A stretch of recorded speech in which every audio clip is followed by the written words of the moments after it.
Bonjour à tous et bienvenue dans cette nouvelle vidéo sur les pâtisseries préférées des Français. Aujourd'hui, je vous propose de réaliser un délicieux gâteau. Et attention, je ne suis pas tout seul, je suis accompagné de Mathilde. Bonjour. Bonjour. Alors, qu'est-ce qu'on va réaliser aujourd'hui? Aujourd'hui, nous allons réaliser un fraisier. Bon, super, je suis super content parce que c'est un gâteau que j'adore mais que je ne sais absolument pas réaliser. Alors, pour cette recette, on va avoir besoin de 125 g de sucre, 4 œufs, 75 g de beurre, 100 g de farine tamisée et ensuite, je te laisse pour la suite. Donc 500 g de fraises, 120 g à peu près de sucre glace, 50 centilitres de crème. Alors la crème, si je ne me trompe pas, il ne faut pas n'importe quelle crème, il faut de la crème minimum 30 % de matière grasse, tout simplement parce qu'on va la monter en chantilly. Et d'ailleurs, pensez-y, commencez déjà, dès maintenant, à mettre un saladier au congélateur pour avoir une chantilly parfaite. C'est vrai Robin, le light n'est pas toujours notre allié. Donc après, on a juste besoin d'un sachet de fixateur de chantilly. Oui, donc ça peut être utile, surtout là, on va avoir une texture gâteau. Donc le plus important, c'est que notre chantilly se tienne bien. Et ensuite, pour la suite, on a besoin... Alors là, c'est du sucre vanillé, donc 2 sachets de sucre vanillé. Et après, faites-vous plaisir sur la déco, on n'hésite pas. Donc là, on a sélectionné des petits cœurs roses et un petit peu rouges pour la déco qui se mange et des éclats de pistache. Parfait, donc ouais, les éclats de pistache sur le gâteau, ça va être très très beau. Bon, on va pouvoir attaquer. Déjà, je vous propose de mettre la moitié de nos ingrédients au réfrigérateur. On ne va pas les utiliser tout de suite. C'est une recette qui se réalise minimum sur une journée, voire sur 2 jours. On commence tout de suite par notre génoise.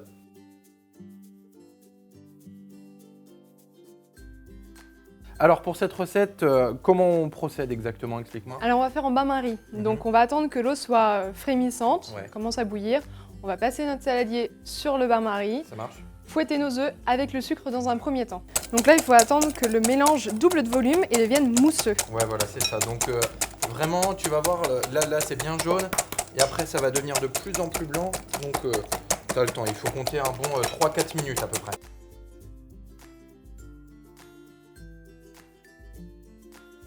Là, tu vois, regarde, je suis vraiment en train de bien mélanger. On voit que ça devient bien mousseux. D'ici quelques minutes, je vais encore continuer un peu. On va pouvoir ajouter notre beurre qui est dur. Mais vu qu'on est sur le bain-marie, il va fondre quasiment instantanément. Et après, tu vas pouvoir ajouter ta farine. Alors, surtout, il y a différentes façons de faire une génoise. Ici, on vous en propose une version. Il y en a bien sûr des centaines.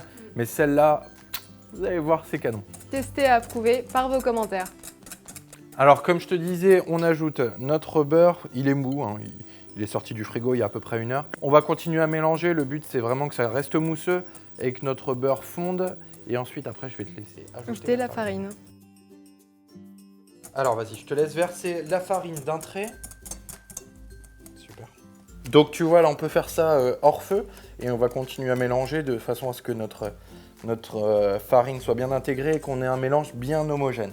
Et après, on a déjà fini notre génoise. Tu vois, c'est vraiment rapide. Super rapide. Plus qu'à préparer le plat et le faire cuire. Bon, moi j'ai bientôt terminé de mélanger ma génoise. Toi, tu es en train de beurrer le moule, c'est ça? C'est ça. Donc, il y a différentes façons de faire. Nous, là, on a décidé de faire un grand fraisier. Mais on aurait pu aussi utiliser des petits cercles ou directement faire dans un grand lèche frites. Et après, comment ça se passe? Après, on prend juste un emporte-pièce ou en tout cas un cerclage du diamètre qu'on veut. Donc si on veut faire des petits fraisiers, un petit diamètre, on précoupe. Et là, donc, on a nos génoises pour nos petits fraisiers. Super, on aurait même pu utiliser un verre finalement. Si C'est ça, même un verre. Ouais. Bon, alors, du coup, là, tu m'as parlé d'une astuce aussi tout à l'heure avec du sucre. Une fois que tu as beurré, c'est ça? C'est ça. Alors une fois qu'on beurre le moule, normalement la tradition veut qu'on le farine.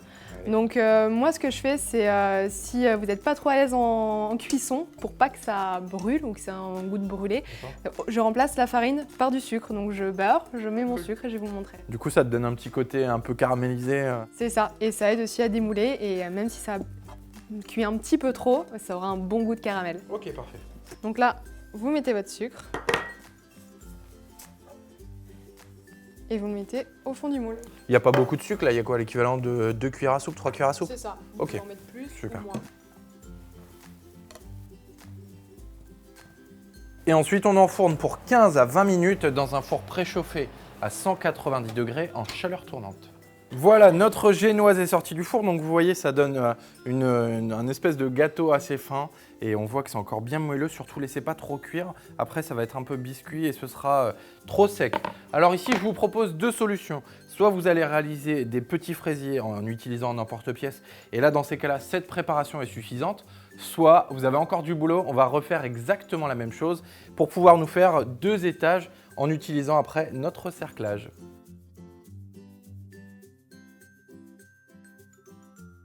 Voilà, nos génoises sont maintenant terminées, donc on les a laissées refroidir, on les a cerclées, donc ça veut dire que tout simplement, on a utilisé des cercles pâtissiers, on les a mis autour et on a découpé pour avoir exactement la taille. Et toi, qu'est-ce que tu vas faire donc pendant ce temps-là? Donc pendant ce temps-là, moi ce que je vais faire, c'est que je vais percer la génoise, donc faire des trous avec une fourchette pour l'imbiber, pour que le sirop ou en tout cas le jus de fraise rentre mieux dans la génoise. Avec donc pour l'imbiber, j'ai choisi de faire non pas un sirop mais un jus de fraise, donc un suprême de fraise, c'est ce que tu m'as dit tout à l'heure. Donc j'ai mis 3 cuillères à soupe de sucre et 4 cuillères à soupe d'eau. Ouais, voilà, c'est ça. La plupart du temps, c'est 3 pour 4 ou voire autant de sucre que d'eau. Et du coup, une fois que tu as bien mélangé, on obtient voilà, quelque chose d'assez sirupeux comme ça. Et là, c'est très très parfumé. Et du coup, l'intérêt, c'est que quand tu vas piquer, nous, on va pouvoir récupérer le jus et notre génoise va être bien fondante. Une fois que tu as fait ça, moi, je vais en profiter pour monter notre crème en chantilly. Alors, je vais avoir besoin de mon fixateur pour chantilly, de mon sucre ici et de ma crème fraîche à 30% qui se trouve toujours au réfrigérateur. Attention, c'est important. Alors, on a ma crème qui est ici et je récupère au congélateur. Hop, mon bol qui est bien froid et je vais pouvoir monter tout ça en chantilly. Alors, un autre truc que j'ai oublié de te dire, toi, tu vas en profiter pour prendre tes fraises. Les équeuter. Voilà, c'est ça. Tu vas les équeuter comme ça et ensuite, tu vas les couper dans le sens de la longueur. Et pour faire un rendu très pro, tu vas venir les coller directement à l'intérieur comme ça et sur les côtés. Face coupée vers le plat. Face coupée vers l'extérieur, c'est ça. C'est bon? Allez, c'est parti.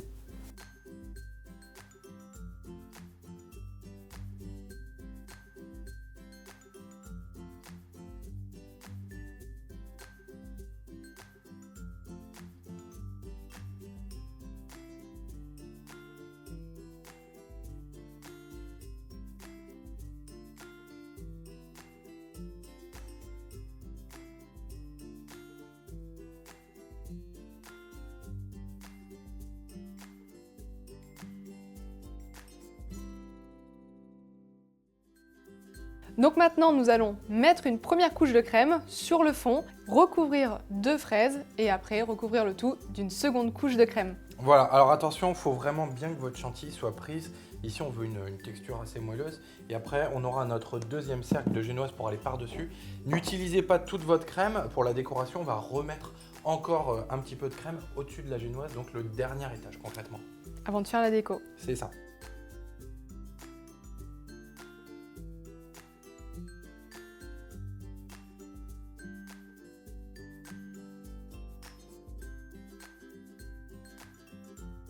Alors, pour récapituler nos couches, c'est très simple. On a d'abord notre génoise qu'on a imbibée avec notre sirop.